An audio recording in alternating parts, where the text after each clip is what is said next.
Your bank account is bleeding every single day, every single hour, every single minute, and most people have no idea it's happening. I'm not talking about fees. I'm not talking about fraud. I'm talking about something far more insidious, something that's been engineered into the very structure of the modern financial system. Your money is being stolen in slow motion, and the thief, it's the system itself. Today, I'm going to show you 7 reasons why your bank deposits are the most dangerous place to store your wealth in 2026. I'm going to show you the math that proves you're losing money every single day you leave it there, and I'm going to show you exactly where to move it before it's too late. I'm Raoul Pal. I spent 20 years at Goldman Sachs and GLG Partners. I retired at 36 because I understood one thing that most people never figure out: the game is rigged against savers. The entire financial system is designed to transfer wealth from people who save to people who borrow. And right now, that transfer is accelerating. Subscribe to this channel, because what I'm about to show you could change how you think about every dollar you own. Let's begin. Part 1. The invisible tax. Let me start with a number that should terrify you. The US dollar has lost approximately 40% of its purchasing power over the past 2 decades. In 2006, a dollar bought a dollar's worth of goods. Today, that same dollar buys about 60 cents worth. Where did the other 40 cents go? It didn't disappear. It was transferred from you to the government, from savers to borrowers, from the prudent to the profligate. This is what I call the invisible tax. Unlike income tax, which you see on your paycheck, the invisible tax operates in the shadows. You never get a bill, you never sign anything, but every year, every month, every day, purchasing power is being silently extracted from your bank account. Here's the math that keeps me up at night. The 11% hurdle rate. I've developed a framework I call the 11% hurdle rate. Here's how it works. Governments are debasing their currencies at approximately 8% per year through deficit spending and monetary expansion. Official measured inflation runs around 3%, though real-world inflation often feels higher. Combined, you need approximately 11% annual returns just to maintain your purchasing power, not to get richer, not to build wealth, just to stay in place. Now let's look at what your bank account actually pays you. Average savings account, 0.5% to 4% high-yield savings account, 4% to 5% one-year CD, 3.5% to 4.5% you're earning for -5 on a good day. You need 11% just to break even. The gap between what you earn and what you need, that's the invisible tax. That's 6-7 of your wealth being confiscated every single year you leave money in a bank account. Over 10 years, you've lost half your purchasing power while thinking you were being safe. The greatest lie ever told to the average person is that cash in the bank is safe. Cash in the bank is guaranteed to lose value. It's not a question of if, it's a question of how much and how fast. Part 2. The 7 reasons to exit. Now let me walk you through the 7 specific reasons why 2026 is different, why this is the moment to act. Reason number 1. The $38 trillion debt bomb. The US national debt just crossed $38.56 trillion. That's $113,354 per person, $286,108 per household. But here's what matters. For your bank account, the government is now paying $1 trillion per year in interest alone. That's 17% of all federal spending just to service the debt. The Congressional Budget Office projects interest costs will reach $2.1 trillion annually by 2036. Why does this affect your bank deposits? Because there are only 2 ways to deal with this debt. Default, politically impossible, inflate it away, the path of least resistance. Every government in history facing this situation has chosen option 2. They print money, debase the currency, and transfer wealth from savers to borrowers. The United States government is the largest borrower in the world. When they inflate away the debt, you pay the price through the purchasing power of every dollar sitting in your bank account. And here's the acceleration. A third of all existing US Treasury debt, approximately $10 trillion, matures in 2026. That debt, originally issued at near zero interest rates, must now be refinanced at 3-4x higher rates. Every 0.25% increase in rates costs the government an additional $95 billion annually. In interest, the math doesn't work. The only solution is to print more money, create more liquidity, and debase the currency further. Your bank account is ground zero for this wealth transfer. Reason number 2. The commercial real estate time bomb.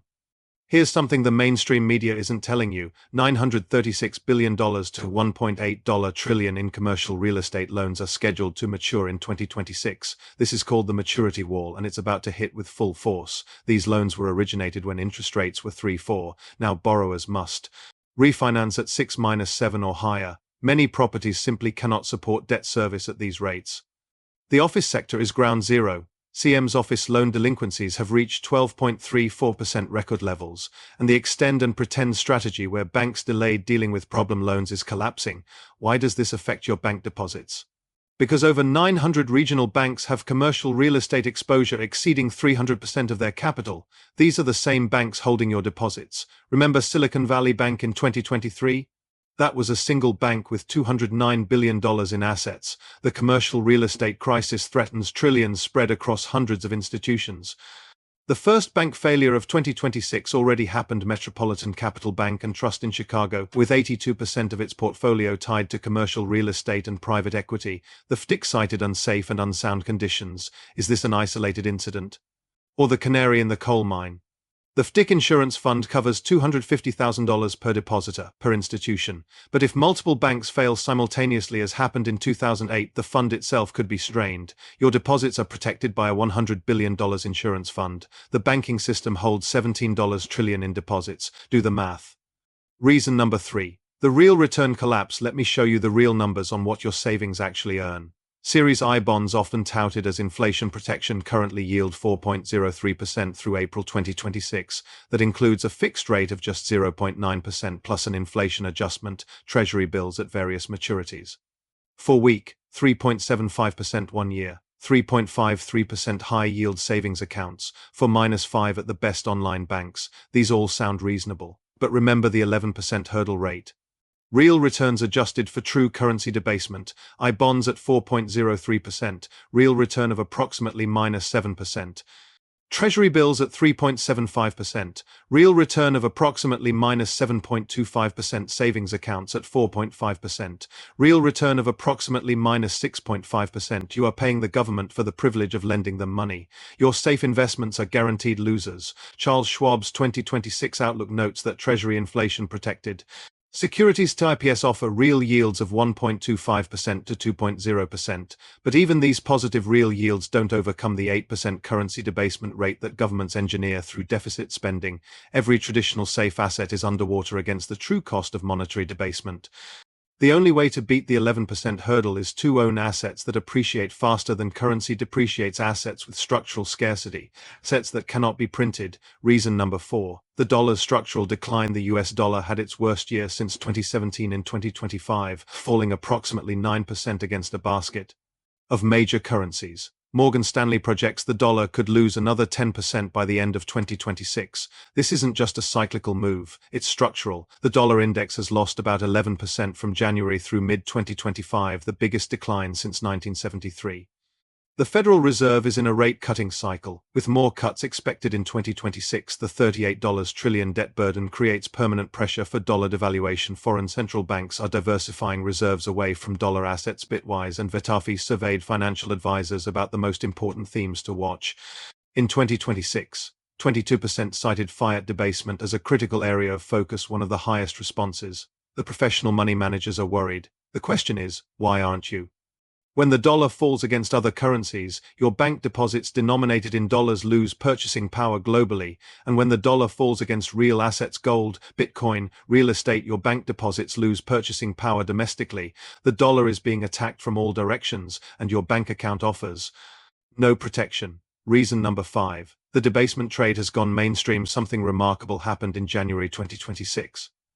Bitwise Asset Management, one of the largest crypto asset managers with $15 billion under management, partnered with Proficio Capital Partners to launch the Bitwise Proficio Currency Debasement ETF. Nice, bro. This is a fund specifically designed for investors who believe fiat currencies will continue losing purchasing power. It invests in Bitcoin, gold, silver, precious metals, and mining equities. The fund maintains a minimum 25% allocation to gold at all times. This is not a fringe product. This is institutional acceptance that currency debasement is a primary investment theme for 2026 and beyond. Matt Haugen, Chief Investment Officer at Bitwise, stated, "For decades, investors have relied on a simple mix of stocks and bonds to protect their wealth, but that traditional playbook is struggling in an era of rapid monetary expansion. The professionals are repositioning. They're moving out of cash and into hard assets. They're preparing for continued currency debasement." Grayscale's January 2026 research report explicitly tied Bitcoin to the debasement trade, noting, "We continue to see a favorable outlook for both Bitcoin and the crypto asset class. There is clear demand for alternative stores of value. The smart money is moving. The question is, will you move before it's too late?" Reason number 6, the gold signal. Gold doesn't lie. In 2025, gold delivered its strongest year in more than 4 decades, surging above $4,500 per ounce and rising approximately 57% year to date. Think about that. The oldest store of value in human history, an asset with 5,000 years of monetary credibility, had its best year in 40-plus years. What is gold telling us? Gold rises when confidence in fiat currencies falls. Gold rises when real interest rates are negative. Gold rises when governments cannot control their spending. Gold is rising because the smartest investors in the world, central banks, sovereign wealth funds, family offices, are converting their paper currency holdings into something that cannot be printed. The debasement trade, the shift from fiat currencies into hard assets, moved into high gear in January 2026. According to CMC Markets, the debasement trade is still in the early stages of a longer structural cycle. Wisdomtree's research models suggest that if current trends continue, gold could approach $25,000 per ounce by 2050. That's a 5.5x increase from current levels. What does this mean for your bank deposits? If gold rises 5.5x and your bank account turns 4% annually, you're not just failing to keep up, you're being left behind by historic proportions. Reason number 7, Bitcoin, the exponential escape hatch. Now let me tell you about the most asymmetric opportunity in human financial history. Bitcoin. In March 2026, the 20 millionth Bitcoin will be mined, leaving only 1 million left to be created over the next 115 years. That's over 95% of all Bitcoin that will ever exist already in circulation.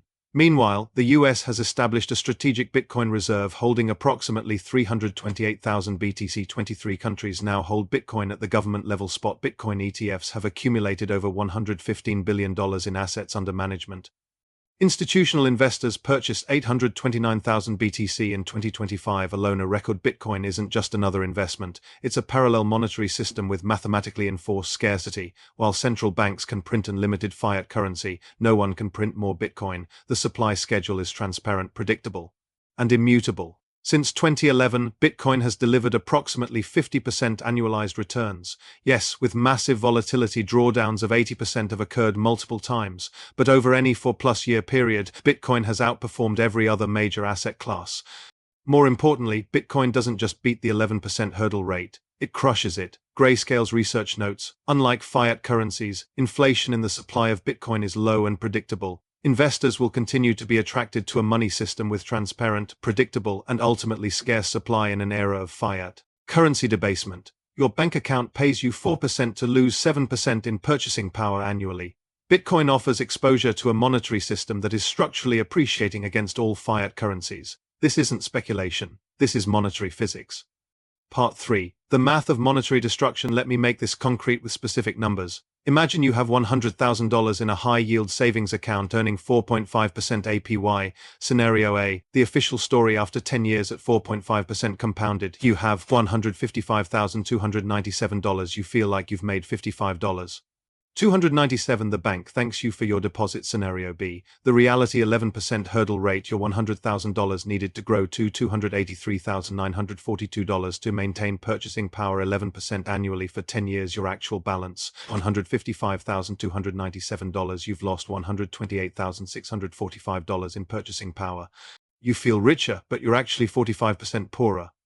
Scenario C, alternative assets. If you had invested that $100,000 in assets that beat the hurdle rate, gold assuming 15% annual appreciation, $404,556, Bitcoin assuming 30% annual appreciation, conservative for historical norms, $1,378,585.